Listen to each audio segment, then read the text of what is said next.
Bom dia, nós somos a equipe 5 e vamos falar sobre Carlos Drummond de Andrade. Nascido no dia 30 de outubro de 1902 em Itabira, Minas Gerais, nono filho de Carlos de Paula Andrade, fazendeiro, e Júlia Augusta Drummond de Andrade, Drummond é considerado um dos mais influentes poetas da segunda geração do modernismo brasileiro e até do Brasil no século XX. Filho de pais ricos, estudou em colégios internos durante a infância e chegou a ser expulso de uma das instituições por insubordinação mental a um professor de português. Em 1921, publicou seus primeiros trabalhos no Diário de Minas e começou a frequentar a vida literária de Belo Horizonte. Fez amizades com Milton Campos, Abigail Renault, Emílio Moura, Alberto Campos, Mário Caça-Santa, João Alfonso, Batista Santiago, Anibal Machado, Pedro Nava, Gabriel Passos, Heitor de Souza e João I Filho, habitués da Livraria Alves e do Café Estrela. O escritor se formou farmacêutico pela Universidade Federal de Minas Gerais por vontade do pai. Sem interesse pela profissão de farmacêutico e não se adaptando à vida rural, passou a lecionar português e geografia e trabalhou como tradutor de títulos de autores como Bertolt Brecht e Federico Garcia Lorca. Ainda na época da faculdade, Drummond conheceu jovens que tinham pensamentos um pouco diferentes dos dele. Como seu pai era coronel, o autor cresceu em uma família conservadora e tinha ideias político-sociais mais alinhadas à direita. Contudo, quando se tornou universitário, conheceu pessoas de realidades diferentes e foi transformado na sua visão do mundo. Não muito depois de formado, por iniciativa de Alberto Campos, Drummond ocupou o posto de redator e depois redator-chefe do Diário de Minas, do qual saiu em 1929 e passou a trabalhar no Minas Gerais, órgão oficial do Estado, como auxiliar de redação e, pouco depois, redator. Casou-se em 1925 com Dolores Dutra de Moraes, que foi uma das primeiras mulheres a trabalhar em Belo Horizonte. Teve 2 filhos, Carlos Flávio, que morreu após meia hora por problemas respiratórios, e Maria Julieta Drummond de Andrade. O primogênito foi homenageado pelo pai em seus poemas mais tocantes, O que Viveu Meia Hora. No mesmo ano, juntamente de Emílio Moura, Martins de Almeida e Gregoriano Canedo, fundou a revista, uma revista feita para divulgar o modernismo do Brasil, considerada controversa na época pela natureza do rompimento com as regras da época do modernismo, resultando em muitas mudanças como o fim do formalismo. Em 1930, lançou alguma poesia. Seu primeiro livro, o próprio autor pagou pela primeira tiragem da obra, que contou com apenas 500 exemplares. Vila Lobos compôs uma seresta sobre o poema Cantiga de Viúvo, que integra seu primeiro livro.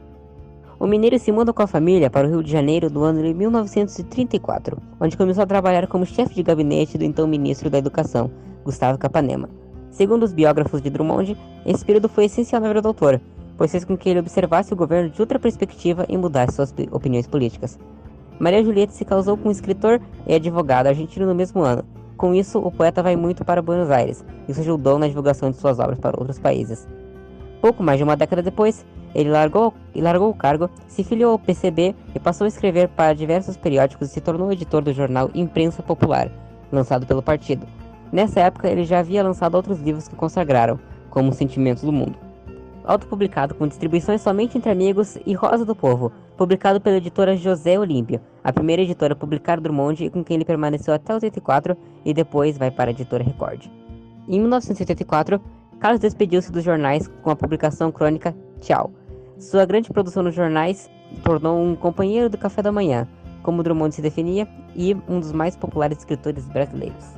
Por fim, durante a vida de escritor, Drummond tinha como companheira sua filha, a cronista Maria Julieta. Assim, o poeta faleceu, aos 85 anos, dias após a morte de sua filha, no dia 17 de agosto de 1987, no Rio de Janeiro, deixando como legado poemas que intrigam e apaixonam leitores em todo o mundo e sendo um dos únicos escritores brasileiros que conseguiu viver da própria literatura, ou seja, recebia o suficiente por suas publicações para não precisar ter trabalhos paralelos. Na época em que Carlos Drummond de Andrade começou a escrever, o país fervilhava com mudanças, tanto no campo da arte quanto na política e economia. O movimento literário conhecido como modernismo se consolidava, reforçando a formação de uma identidade artística nacionalista. O mineiro, entretanto, entrou em cena apenas na segunda fase do modernismo. Nessa época, os artistas já haviam amadurecido os ideais do movimento e podiam focar em outros temas, como o regionalismo, a mistura de diversas formas de arte e a construção de algo totalmente brasileiro, características presentes no trabalho de Drummond. Os poemas nacionalistas do autor foram celebrados por grande parte dos intelectuais da época, mas não agradou todo o público. Isso porque o país vivia um momento de tensão política. O Brasil sofreu um autogolpe em 1937, que instaurou uma ditadura até 1945 sob o comando de Getúlio Vargas. Drummond também presenciou o golpe militar de 1964 e os problemas que ocorreram com o Brasil nesse período. Na época, ele também produziu diversas obras famosas, como Claro Enigma e Boitempo. Como em toda a ditadura, manifestações contra o governo eram proibidas, e é justamente isso que Drummond estava fazendo em suas publicações. Entretanto, o autor não era tão explícito em seus textos. Com isso, o governo não entendia ou pensava que o povo não entenderia, o que fez com que ele, de certa forma, se livrasse da censura. No mundo, a obra de Drummond também ficou conhecida, pois retrata poeticamente sentimentos inerentes a diversas sociedades, ainda mais considerando o cenário internacional daquele período. Desde a crise de 1929, passando pela Segunda Guerra Mundial e chegando à Guerra Fria, os escritos do Mineiro representaram também acontecimentos globais, o que o tornou ainda mais popular. Assim como sua vida, o perfil de escrita de Carlos variou muito com o passar dos anos. O autor produziu obras com uma postura irreverente e crítica ao mundo que está ao seu redor, além do uso de metáforas para descrever sentimentos e situações que poderiam ser explicadas de formas mais fáceis. Entretanto, para os especialistas, é justamente o modo diferente e poético que usou para retratar o mundo em seus poemas que o tornou o maior expoente da poesia modernista e brasileira. Além de poesias, Drummond também escreveu livros infantis, crônicas e prosas. A obra do Mineiro é tão vasta que estudiosos separam sua produção em fases. A maior parte dos especialistas aponta a existência de 4 fases literárias, mas há quem defenda a existência de 5 períodos da escrita. A primeira fase, ou fase gauche, ocorreu nos anos de 1930. As características dessa fase são o uso da ironia, do coloquialismo, dos versos livres e da concisão. Outro ponto essencial dos poemas dessa época é o gauchismo. Gauche, em francês, significa esquerda, mas o termo não está relacionado apenas às crenças políticas do literário. Outros aspectos que fazem parte do conceito são o pessimismo, o isolamento, a reflexão existencial e a dificuldade de se comunicar com o que está ao seu redor. São representantes desse período os livros Alguma Poesia e Brejo das Almas. Na segunda fase, ou fase social, que ocorreu entre 1940 e 1945, as características são o engajamento político, os questionamentos sociais em virtude de uma postura histórica ativa frente ao período de guerras e a conturbação política, o uso de formas livres, introdução de poemas com estruturas tradicionais e metalinguagem. É desse período as publicações Sentimento de Mundo, José e A Rosa do Povo. Na terceira fase, ou fase do não, que ocorreu nas décadas de 1950 e 1960, nesse período o autor escreveu poemas mais eruditos e complexos, que exploravam questões filosóficas e existenciais, tais como memória, morte e tempo. Além disso, é possível notar uma valorização do formato do texto. São utilizados recursos fônicos e visuais, que proporcionam uma experiência quase sinestésica. São desse momento os livros Claro Enigma, Fazendeiro do Ar e A Vida Passada Limpo. A ruptura com essa tendência temática dá-se em Lição de Coisas, publicação que consiste em uma poesia dita nominal, isto é, que se concentra no próprio fazer poético e nas estruturas dos vocábulos, aproximando-se do movimento concretista. Na quarta fase, ou fase da memória, que ocorreu nas décadas de 1970 e 1980, houve um resgate do humor e da ironia, mas dessa vez está associado ao concretismo contemporâneo. A investigação social e os dilemas de existência continuam presentes, e o universo da memória é amplamente explorado. Drummond escreve muito sobre sua infância e sua terra natal, Itabira. A principal obra dessa fase é Boitempo, e outros títulos de prosa como Confissões de Minas, O Gerente, Contos de Aprendiz, Passeio na Ilha, Fala Amendoeira, A Bolsa e a Vida, e entre outros. Na quinta fase, ou fase erótica, que ocorreu no fim da vida do autor, e não tem um período delimitado, pois poucos especialistas defendem essa parte da produção literária do Mineiro como uma fase de fato, há quem acredita que nesse período aponta o erotismo e os textos curtos como características dos poemas. Alguns livros dessa época são Farewell e Amor Natural, que é uma coletânea de poemas eróticos que são dotados de uma visão inquietante, uma face nova, mais despojada e extremamente fascinante do poeta. Os poemas são repletos de vida e sensualidade. O autor desbravava o corpo enquanto busca na fluidez e sensualidade da linguagem a nudez da própria alma. O fato de Amor Natural não ter sido publicado em vida por Drummond demonstra um anseio diante do seu tempo. O poeta tinha plena consciência dos limites entre o erotismo e a pornografia. Optou, portanto, por uma não confusão entre um e o outro em seus poemas, possivelmente por considerar um tanto vulgar o tratamento do sexo como pornografia. Balada do Amor através das Idades, poemas de Carlos Drummond de Andrade.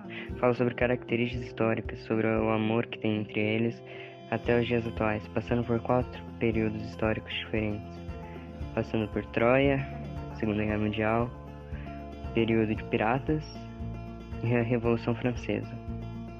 O poema Congresso Internacional do Medo se trata de um poema crítico, reflexivo da segunda fase drummondiana. Percebemos, por fim, que através de uma linguagem simples e do uso constante de repetições, pode provocar no leitor uma reflexão profunda, pois o medo torna-se tão poderoso que chega a ser agressivo. Então, através do poema, chegamos a uma conclusão que Drummond busca sérias transformações sociais e políticas, para evitar que o negativo contexto vivido, principalmente na Segunda Guerra Mundial, não se torne uma continuação para os anos seguintes, a ponto de nos deixar amarelos e inseguros de medo, como o poema aborda. Dentre os anos de 1988 e 1990, a imagem de Drummond esteve representada nas notas de 50 cruzados. Um dos lados da nota de 50 cruzados possuía o rosto do poeta, e do outro lado, o poema Canção Amiga, do livro Novos Poemas de 1948. Também era muito organizado e estudioso. Todos os dias passava pelo menos um pouco estudando, fazendo anotações e organizando essas informações. A família de Drummond disponibilizou esses arquivos para o Instituto Moreira Salles. Também escrevia cartas para escritores que o inspiravam, como Manuel Bandeira e Machado de Assis. Carlos também trocou intensamente cartas com Mário de Andrade por muitos anos. Até pouco antes de Mário falecer, ele foi inspiração, um mestre e um grande amigo. Na cultura brasileira, Drummond é considerado um dos mais influentes poetas brasileiros do século XX, e com isso possui algumas homenagens a eles. Estão nas cidades de Porto Alegre, capital do Rio Grande do Sul, com a estátua Dois Poetas. Na cidade do Rio de Janeiro, na praia de Copacabana, a estátua conhecida como O Pensador em sua cidade natal. Drummond era apaixonado pelo cinema e adorava escrever sobre isso em suas crônicas e poesias, tanto que o primeiro texto que ele publicou no Jornal de Minas, aos 17 anos, foi sobre o filme americano Diana, a Caçadora. E um dos seus últimos poemas, publicado no seu último livro e póstumo, For Real, é uma homenagem à atriz sueca Greta Garbo. Ela figurava como um dos frequentadores do primeiro cinematográfico de Tibira, inaugurado em 1911. Com a consagração da obra literária, Drummond deixa as poltronas e passa para as telas. O primeiro gesto nesse sentido foi a transposição da poesia do escritor para a película. Carlos escreveu obras chamando a atenção para a mineração. Na sua infância, ele presenciou a implantação do Vale do Rio Doce em Tibira. A família de Drummond morava em uma fazenda próxima ao Bico do Cauê, uma montanha de ferro. A partir da exploração do Bico do Cauê que começou a Vale e toda a história de exploração mineral desenfreada que se sucedeu no Brasil. Drummond comentou, criticou e percebeu o impacto e a devastação que a mineração causava. A principal obra sobre esse tema é A Máquina do Mundo, que foi motivada pela implantação da máquina de mineração que chegou primeiro à sua cidade. Esses artigos e obras foram praticamente esquecidos e, coincidentemente, a empresa Vale S.A. e a mineração em Minas Gerais foram causadoras do maior desastre ambiental já ocorrido no Brasil. Graças às suas contribuições à literatura brasileira, Carlos Drummond de Andrade recebeu diversos prêmios, sendo eles o Prêmio Jabuti, 1968, Prêmio da Associação Paulista dos Críticos de Arte, em 1973, Prêmio Juca Pato e a Ordem do Mérito Cultural, Prêmio da Sociedade Felipe de Oliveira, pelo conjunto da obra de 1946. No início dos anos 80, recebeu o Prêmio Estácio de Sá, de jornalismo. Em Portugal, recebeu o Prêmio Morgado de Mateus, de poesia, e o grau de Grande Oficial da Ordem Militar de Santiago da Espada. Drummond sempre rejeitou o título de ser imortal atribuído aos membros da Academia Brasileira de Letras. Isso porque ele nunca sequer se inscreveu para candidatar-se para ocupar uma cadeira.